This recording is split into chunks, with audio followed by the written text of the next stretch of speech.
The topic that we're going to talk about today is going to be dealing with, 7 tips on dealing with difficult teams.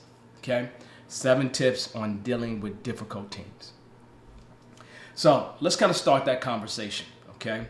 I'm going to jump right out and start off with number 1 on my list. And the very first thing on my list isn't a complicated one, right? It's really very simple. It is know when to escalate. You have to put yourself in a position where you know that right place where you need to escalate, right?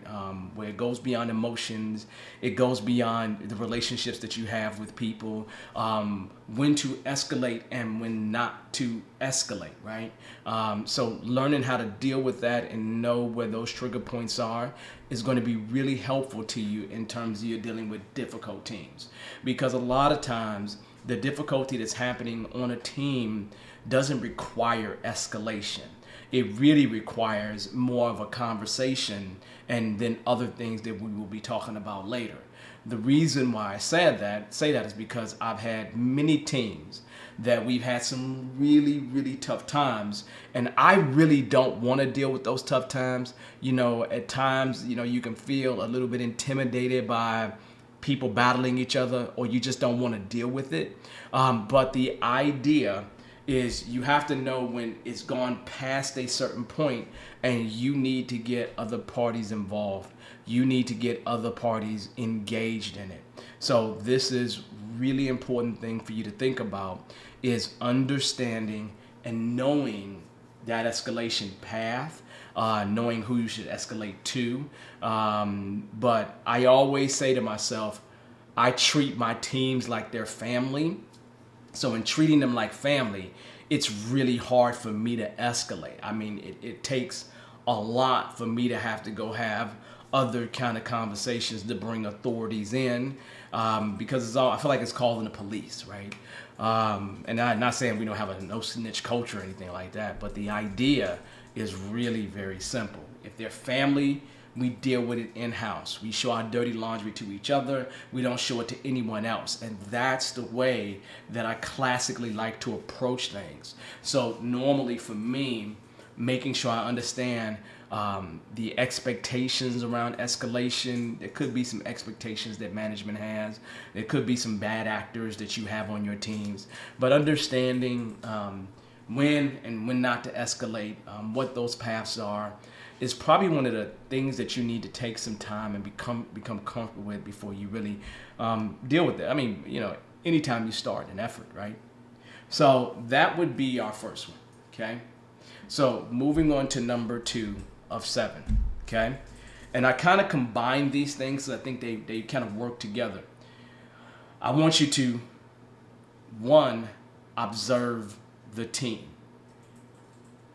Because I put a slash next to that I want you to acknowledge the problem.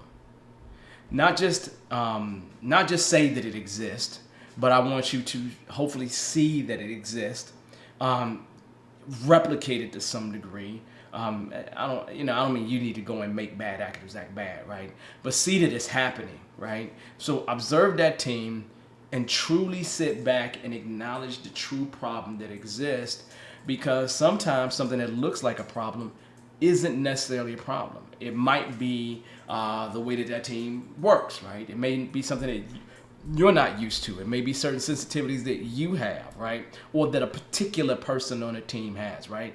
And it could have gone overboard a tad bit, but find a way to, if you can, observe the situations, right? And acknowledge the problem, right? Those are 2 things that you have to do. If you don't do that, then it becomes he said, she said. It becomes, hearsay at that point. And then everybody has their different perspectives, and then you're negotiating amongst different perspectives unless you see something egregious that has occurred. And that's really hard to do. So really the observation part is to get an objective view of what's happening, and then truly acknowledging that problem exists is another thing that you need to do. So those things to me go hand in hand. I mean, you may realize that there's not really a problem, right? You may realize, hey, this is not really a problem. This is the way things should go. This isn't a big enough issue for us to go back to our number one or possibly escalating, right? So the next thing that I'm going to do is talk to you about number 3.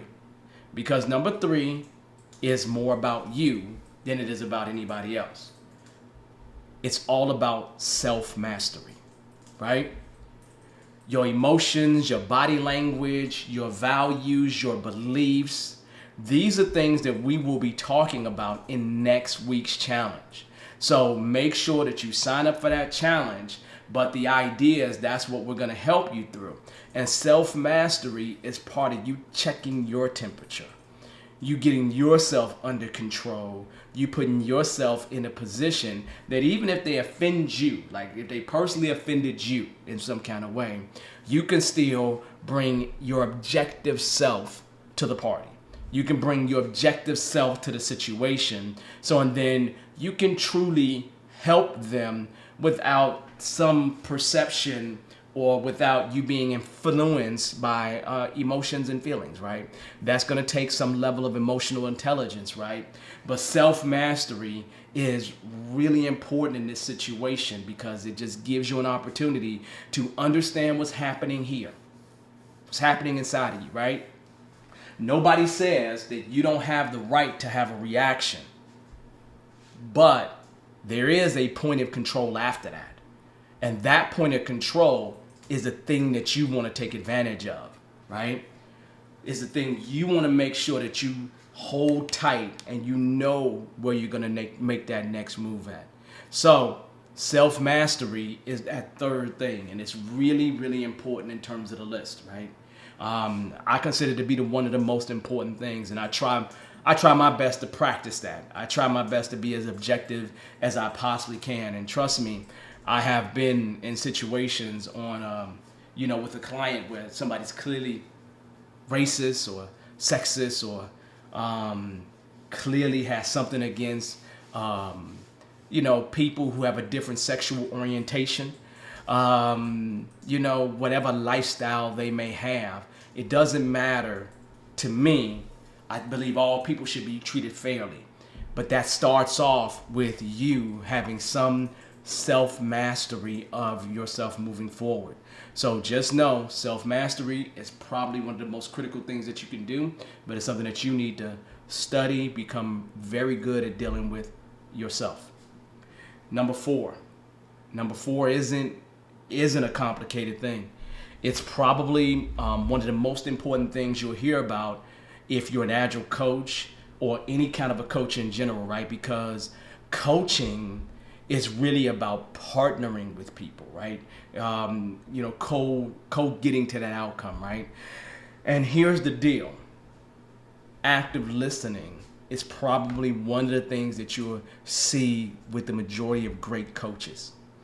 They know how to actively listen to what's going on, what's happening, make sure people feel like they are being heard. And active listening doesn't mean that you got to come up with a solution. I really want you to stay away from the solution, and then you can be there fully engaged in whatever's being provided to you, okay? You will have time to deal with the outcomes after that. And if you're truly coaching, I would expect them to come up with that outcome, or we co-create that outcome together and we kind of move forward. So active listening is definitely a really big one on that list. I don't know whether you're a scrum master, a product owner, even if you're a developer, if you own a business, you're an entrepreneur, you're a mother, a parent, a father, right?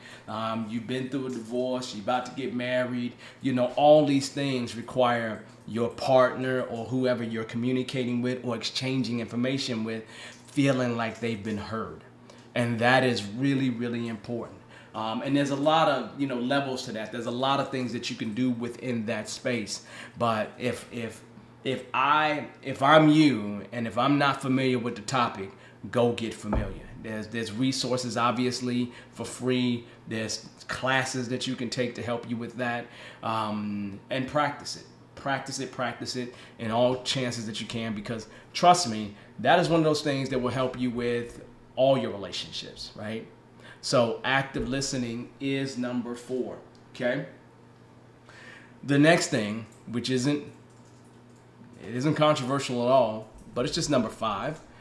And that number 5 is really to co-create solutions. Co-create solutions, right? As a coach, as someone that's been involved with Scrum and Agile for a long time, has owned a business, since, 07, really actively working it since 2011, 2012. I don't have all the answers, people. I just don't. And people expect you to have all the answers. People expect you to come up with many of the solutions. But the truth is, I realized early on that a lot of times I have a solution and I think that's the perfect right solution. And the teams come up with something way different that is more palatable for them, and it's a worthy experiment. It's a worthy experiment for us to try, for a sprint or two, try for some time box period, right? And in doing that, that's really, really helpful, okay? So making sure that you allow an opportunity for the co-creation of solutions will also help you deal with the most difficult teams, right? Because realistically, a lot of difficult teams, when you come up with a suggestion, they could just be rebelling against you because they just want to rebel against you. They're just going to do the opposite, right? But if they come up with their own, you're a part of helping them come up with their own, you maybe facilitate them through that process, then you'll be in a situation where you actually have solutions that are either co-created or created by them, I guess created by you too, right? That is going to make everyone be comfortable moving forward in that direction. And you can always think of those co-created solutions as just small experiments, right? Just small experiments that you want to try, test to see how it's going to work, and then talk about it again when you have an opportunity to have a lessons learned, a retro, whatever you're doing in order to talk about problems and how you're going to improve. So all these things are important, but that moves us right up to number 6, right? Because number 6 will help you, help everybody feel like you're truly engaged. You know how they say location is really important when it comes to brick and mortar. And when it comes to even having a website, right? A .com is a better location, especially if you're working and if you are selling things in the US, right? So location is really important. So follow up is also extremely important, because most people who exchange with you, especially when you run an experiment or you've had a problem and you've talked through various solutions, most people expect some level of follow-up. People even find it acceptable that if you don't really have an answer yet, that they'd rather hear that you don't have an answer just yet, right? Some people rather hear the answer, well, there's no solution to this. We just got to deal with the problem and move forward from there. So follow up is absolutely critical, and the smallest follow-up actually matters, because you can do everything that we talked about before, and if you don't follow up, you just kind of do it all away, right? It's almost like, me having somebody who's interested in joining my fraternity, right? And then I give them my information and they never follow up with me. To me, they're not interested, right? And I'm going to have a real problem with them when I see them, period, just in life. So following up is absolutely critical. It is a big step. So take your phones and put it in your calendars. Give yourself some reminders if you're really forgetful. There are people that I know that super forgetful, man. They super forgetful. They be forgetting all kinds of things. It is what it is. So I'm not gonna say nothing bad about nobody, but you know whether you're super forgetful or not, right? So take care of it. put a bunch of alarms in your phone and be waking up people, you know, on Saturday morning, Monday or something like that when they're not ready to get up. So do that to your significant other or whatever, because it's better for you to follow up that team and wake up your spouse.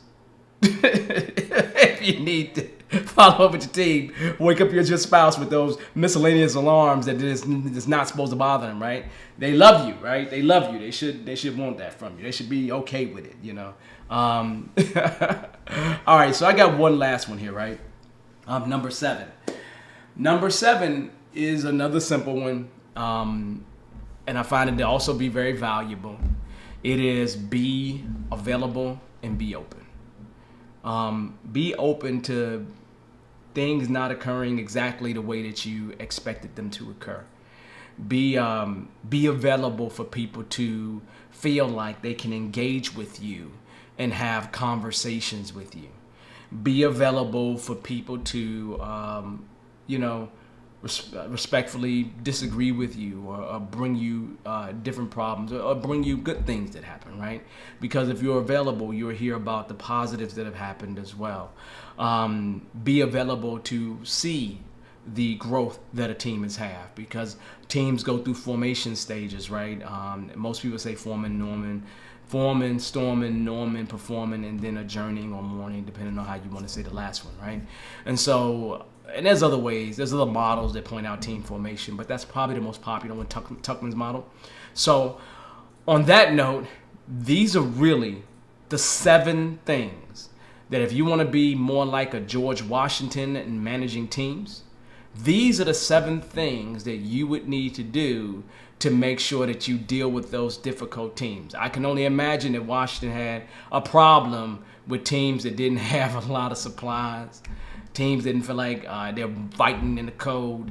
And so really, to run it from the top, just to make sure we're good, 7 things. 1, know when to escalate. 2, observe and acknowledge the problem. Okay? 3, self-mastery. And if you're in our challenge, you'll see a lot of that next week. 4, active listening. Okay? If you're not practicing that right now as a part of your life in general, you're missing out. Well, at least the people that communicate with you are missing out. Okay? Co-create solutions with that difficult team. Okay? 6, follow up. Okay? And then 7, be available and be open. I should write an article about that. I should put a blog post out about that. Maybe one day I will. But you have this video and you're always welcome to come back to this video. So on that note, this is amazing. I'm feeling good. I feel like we're in a good place. What I'm going to do is see if you have any questions at this particular point in time. I would like to open the show up for any questions that you may have.